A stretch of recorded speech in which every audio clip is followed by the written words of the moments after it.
Side వచ్చా తమ్ముడు.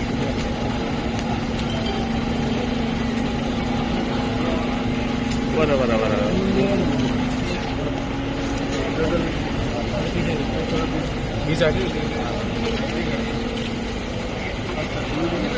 ఎడు తిరుగు బా.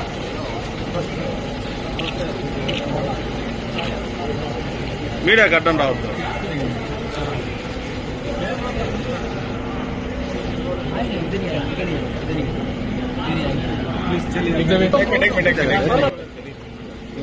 తల పెట్టండి. జగన్మోహన్ రెడ్డి గారు ఐటాక్తో మాట్లాడుతూ 150 కన్నా ఎక్కువ సీట్లు వస్తాయి, ప్రపంచం సృష్టించబోతున్నాం అంటున్నాం సార్. ఈ 15 రోజులు కేరళ కొంచెం మనశ్శాంతిగా ఉండాలంటే ఆయన అంతకంటే చెప్పగలిగింది ఉండదు. కాబట్టి అది ఒక ఓదార్పు సార్. ఈ వైసీపీ వాళ్ళు వాళ్ళని ఉంటారు మీరు అది అన్యాయం. ఇక్కడ నాని గారి మీద కానీ ఎంతోమంది మీద అక్కడ మార్చాలలో అంటే భయం, అంటే ఓటమి భయం కాలంలో కనపడుతుంది. అది మనం ఈయన అభియోగాలు సజ్జల గారి మాటల్లో కానీ ఎంతోమంది వైఎస్ఆర్సీపీ నాయకుల కళల్లో ఇంటికి కళ్ళు అబద్ధాలు, మోహం అబద్ధం ఆడదు. మాటలు ఎలా ఉన్నప్పటికీ కూడా వారి కళ్ళల్లో భయం ప్రస్ఫుటంగా కనపడుతుంది. వారి ఓటమి ఖాయం, తెలుగుదేశం కూటమి అక్షరపూర్త విజయం ఖాయం కాబట్టి ఫ్రస్ట్రేషన్లో చేసి వాళ్ళు 130-35 మధ్యన ఖచ్చితంగా వస్తాయి. బట్ 150 వచ్చినా నేనైతే ఆశ్చర్యపోను. గతంలో మరి అప్పుడు జగన్మోహన్ రెడ్డి గారికి అందరూ 110 అనుకుంటే 150 వచ్చింది. ఎవరు ఎక్స్పెక్ట్ చేయాల సొంత సహా. ఇప్పుడు అలాగే ఒక అద్భుతమైన విజయం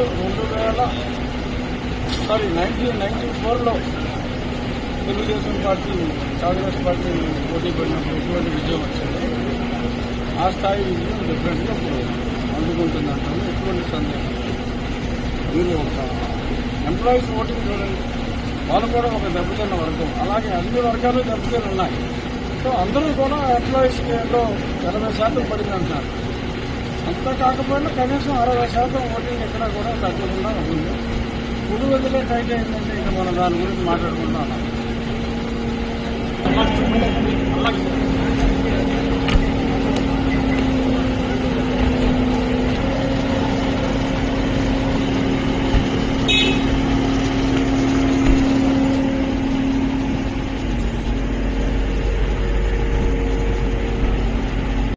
వచ్చారా అన్నా? స్టార్ట్ అవుతుంది.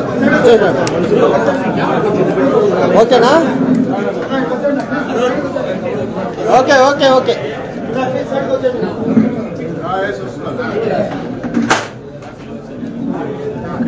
అన్నా ఆడియో ఓకేనా? అవునన్నా.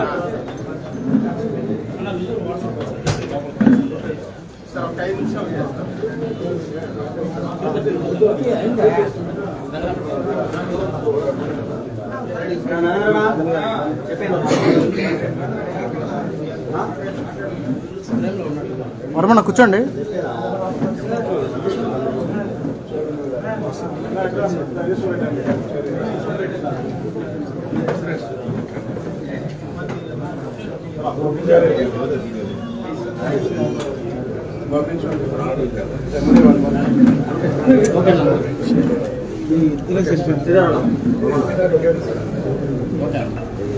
ఏం చేస్తున్నారు? ఫోన్లో పెట్టద్దు, వైబ్రేషన్.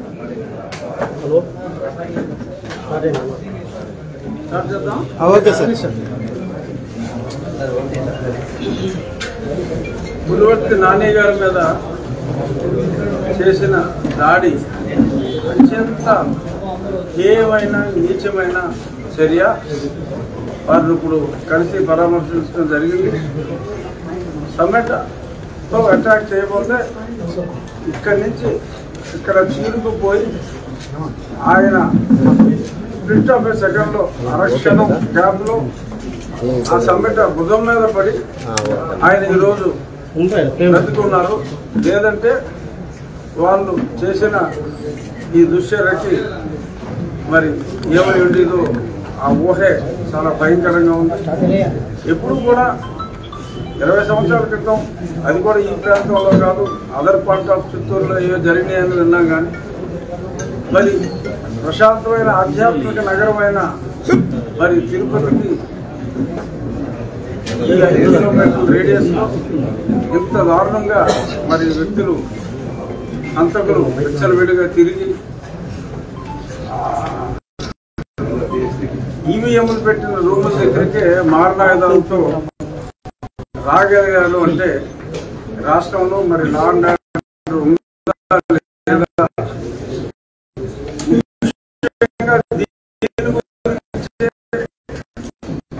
మరి వాళ్ళ చీఫ్ సెక్రటరీ గారిని కానీ డీజీపీ గారిని కానీ ఎలక్షన్ కమిషన్ ఆఫ్ ఇండియా మరి ఆదేశించింది వచ్చి ప్రెజెంటేషన్ ఇవ్వాలని.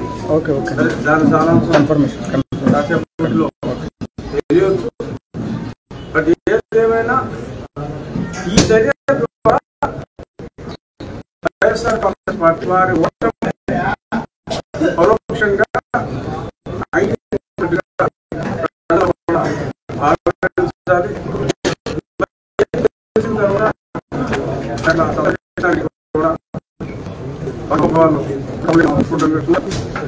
మరి దిశగా మరి ఐపాక్ వారి దగ్గరికి వెళ్ళి యాక్చువల్గా నిన్నే వెళ్ళాలి ఐపాక్ వాళ్ళ దగ్గరికి. మరి ఆయన కాస్త డిప్రెషన్లో ఉన్నాడు. నేను వెళ్ళాలా, మీరు డిప్రెషన్లో ఉంటే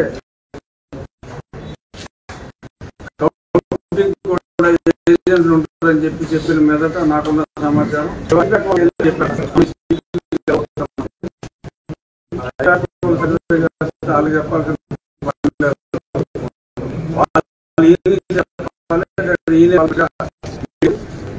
ఏమైనా తక్కువ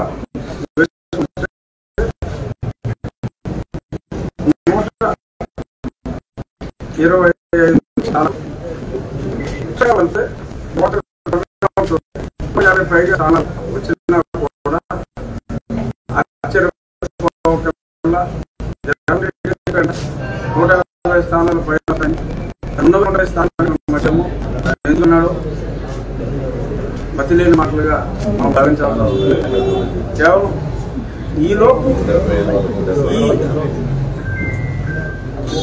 4వ తారీఖు వరకు కూడా మరి ఎన్నో ఇటువంటి దాడులు ఎన్నో జరగవచ్చు. అందరూ కూడా తెలుగుదేశం నాయకులు, తెలుగుదేశం పార్టీ సీనియర్ క్యాడర్ అందరూ కూడా చాలా చాలా చాలా అప్రమత్తంగా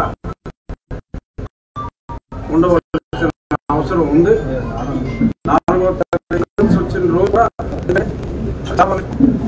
మునేని శ్రీనివాసరావు చెప్పారు అప్పుడైతే కాయకండ్రా బాబు అని చెప్పి ఇందాక నేను చూశాను. మరి అలాంటి వాళ్ళు చెప్తున్నారు కానీ మరి అంతర్యుద్ధం ఇప్పుడు దాకా వాళ్ళతో మన మీద యుద్ధం చేస్తున్నారు. కానీ రేపు 4వ తారీఖు తర్వాత 4 సాయంత్రం నుంచి యువజన శ్రామిక రైతు కాంగ్రెస్ పార్టీలోనే అంతర్యుద్ధం ఖచ్చితంగా మొదలవుతుంది.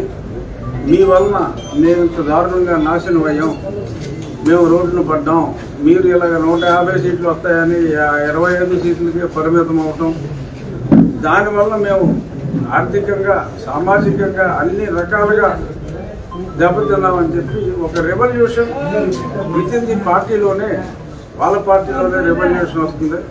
మన మీద చేసే ఈ దాడుల్ని అప్రమత్తంగా ఉండవలసిన అవసరం ఉంది.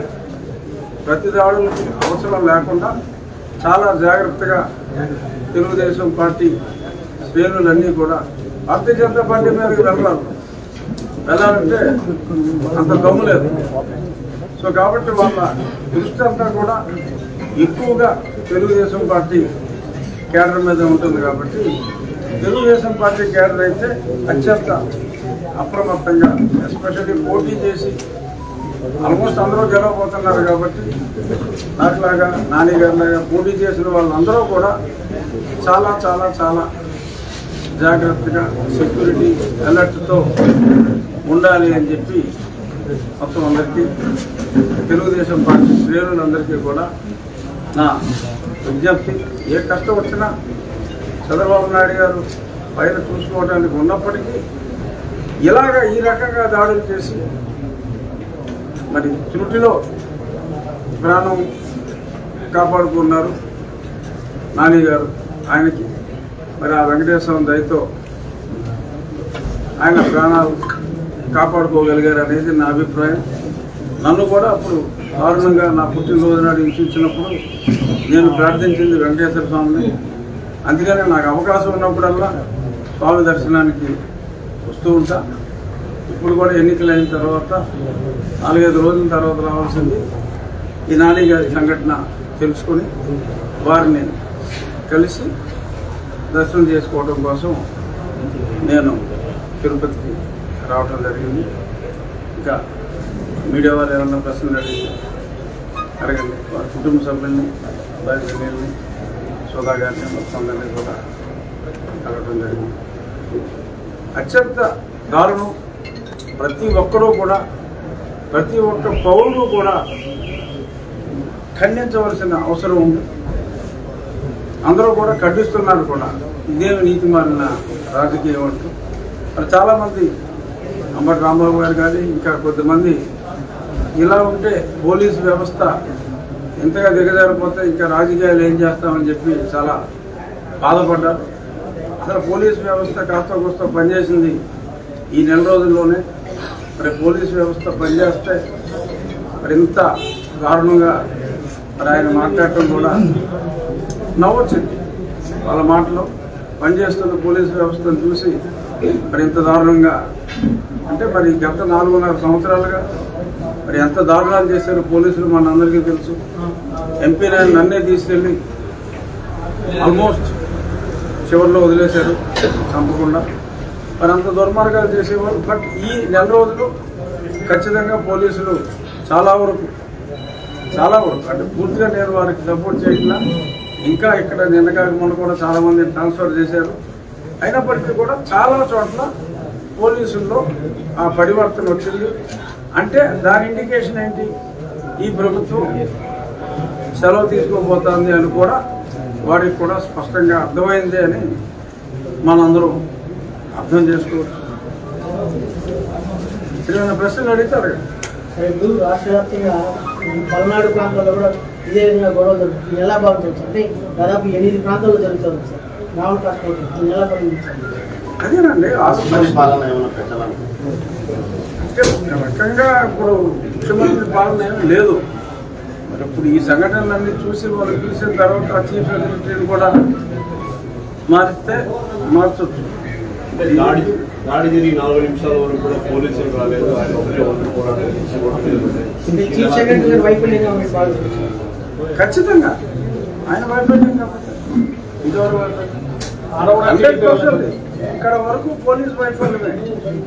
ఈ జిల్లాలో జరిగిన సంఘటన ఖచ్చితంగా పోలీసు వైఫల్యం.